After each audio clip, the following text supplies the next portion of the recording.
Inflation has been terrible over the past few years.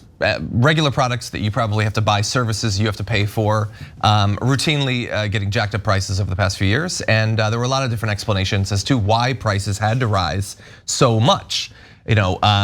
Progressives might say that it was just a behavior that the corporations wanted to engage in, but you were crazy if you said that. Don't say that. And you were told by the media, no, it was COVID or it was supply chain issues, or the sun got in their eyes, or they're allergic to gluten. I don't know. They came up with a lot of different stuff. Now, fast forward to the present day, they've gotten the profits off of the jacked up prices for a few years, and corporations feel freed up to finally just admit what progressives were saying all along. We made more money because we raised the prices. That's all it is. And oh, by the way, they're not going down. We have multiple corporations that are just so happy. Now, they're not going to the media necessarily to say this, but they're telling their shareholders. And so Kimberly-Clark is a multinational that owns Huggies and Kleenex, as well as a lot of other stuff. During their Q1 2023 earnings call, the CFO revealed that, quote, pricing has continued to be a big driver behind our top line growth over the last 3 quarters. The CEO bragged about operating in, quote, essential categories that have less elasticity. By the way, in 2022, their net income increased 6.3% year over year to nearly $2 billion.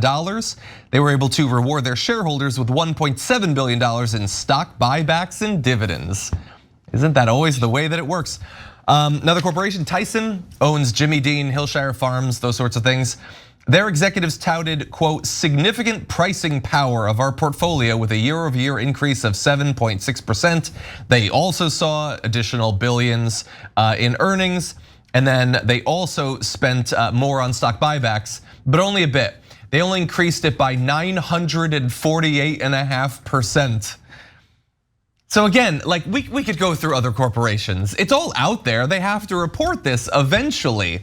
But isn't it frustrating that like the good progressives, Bernie Sanders, in the moment we're talking about this, gas is not higher just because of Ukraine. Chicken is not higher just because of the issue with the trains. The prices are higher because they're choosing to make the prices higher.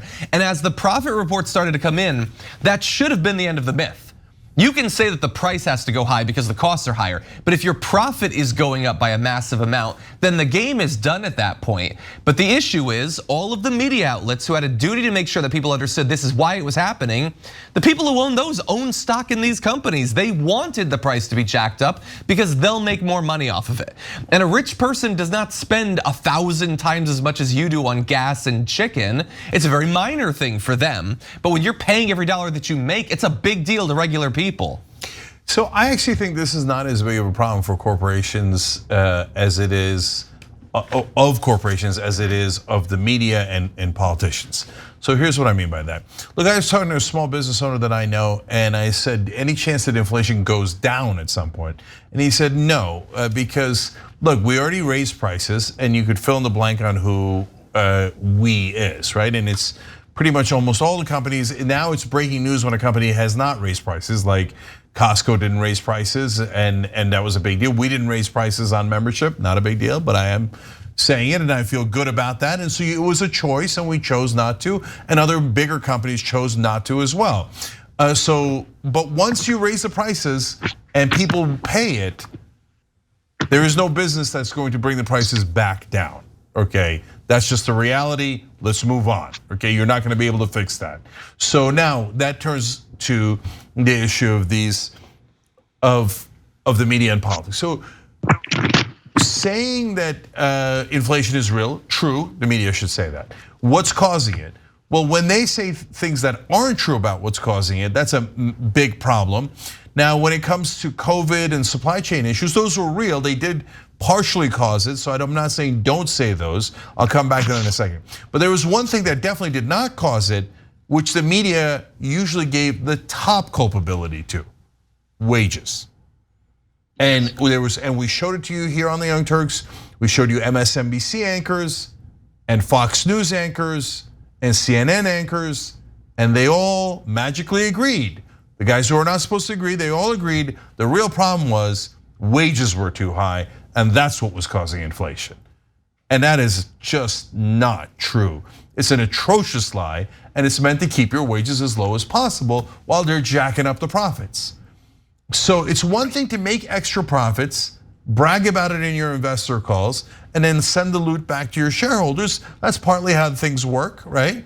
It's another thing for media to come and say, no, the CEOs who chose to do that, it's not them at all. It's the workers that's the problem. Their wages are too high. And look, you go back and watch the tapes, okay? It's not just Fox News. Stephanie Rule did that. Almost every cable news anchor blamed, and CNBC 24/7 blamed higher wages. Now, have any of them come back around and go, oh, well, now the data's out conclusively, no question about it. It wasn't the wages, it was profit taking. It was corporate America's and multinational corporations' decisions.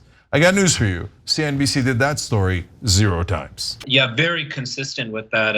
It's striking that there's never any public analysis or disclosure or oversight around how much actually costs increased due to these supply chain or other sorts of structural issues or the pandemic, right? Because what we do know, as you both just said, is that profits amidst this all are at record highs.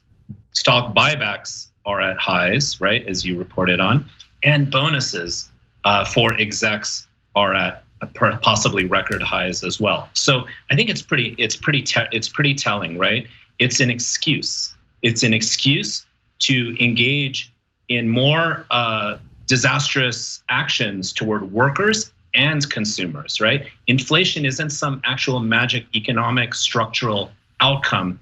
It's a function of choices that corporations make around how much to sell things for their own purposes. So if there is an excuse to hike up gas prices, the fossil fuel companies will do that. And the response to that is pretty much nothing by the Democrats, because they're not willing to really address the real issues, though some like Elizabeth Warren and Sanders do point out the correct, who's actually the culprits, but it doesn't get to the mainstream media at all, as you just said.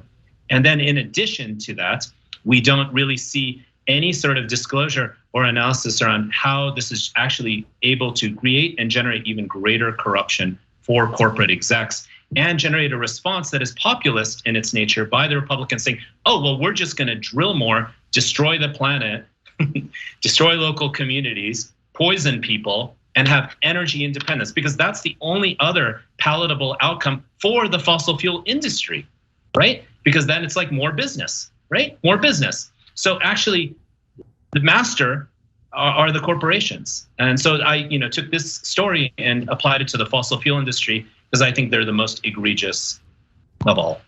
Yeah, so I'll end on that. Look, instead of fighting back against higher gas prices by pointing out corporate profit taking in the oil industry, fossil fuel industry, which Biden could have easily done, not only Bernie Sanders, but Ro Khanna and other progressives did a great job of pointing it out and proving their case. Biden chose not to do that. Democratic leadership chose not to do that. And they tell you, oh my God, Democrats make a big difference. Do they? Because those same companies get over $20 billion in subsidies every year from us.